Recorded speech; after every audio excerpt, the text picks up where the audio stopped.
બધા દર્શક મિત્રોને રામ રામ। આજે છે તારીખ 14/8/2025। આજના દિવસે આપણા કપાસને વાવવાના 2 મહિના પૂર્ણ થઈ ગયા છે। આજે આપણે કપાસની અંદર સેકન્ડ થિપ્સનો રાઉન્ડ મારવાના છીએ, જેની અંદર આપણે યુપીએલનું એસીફેટ 50% અને ઇમીડી ક્રોપાઇટ 1.8% છે। પછી તેની સાથે રેસ્ટ 10 છે, પછી ત્યારબાદ છે ગોદરેજનું ડબલ। હવે આ અડધો લીટર છે, 500 ગ્રામ છે, આ પણ 500 ml છે અને આ છે 100 ml।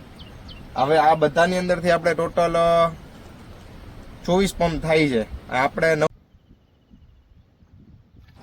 આપણે જે 24 પંપ થાય છે તેની અંદર આપણે અત્યારે 9 વીઘાની અંદર માત્ર 12 પંપ જ છાંટવાના હોય છે અને 12 પંપ બીજા રાઉન્ડની અંદર છાંટવાના હોય છે। જો આપણે પર એક પંપની દવાની વાત કરીએ તો એના માત્રાની વાત કરીએ તો યુપીએલનો જે પાવડર ફોર્મ દવા છે તે 20 ગ્રામ નાખવાની હોય છે। પછી રેસ્ટ 10 જે થિપ્સની દવા છે તે પર પંપે 20 ml નાખીએ છીએ અને ગોદરેજ ડબલ છે તે 5 ml નાખીએ છીએ અને જે આપણું સ્ટીકર છે તે અત્યારે વરસાદી વાતાવરણના કારણે 10 ml નાખીએ છીએ। હવે આ પર પંપનો ખર્ચો જો તમને ગણાવું તો માત્ર ને માત્ર 78 રૂપિયા ખર્ચો આવે છે અને ઓછા ખર્ચે આપણે સારું એવું રિઝલ્ટ પણ મેળવી શકીએ છીએ। આપણો ધ્યેય એ જ છે કે ઓછા ખર્ચે સારી એવી ખેતી કરીએ। આવા વિડીયો જોવા માટે અત્યારે જ સબસ્ક્રાઈબ કરો। રામ રામ।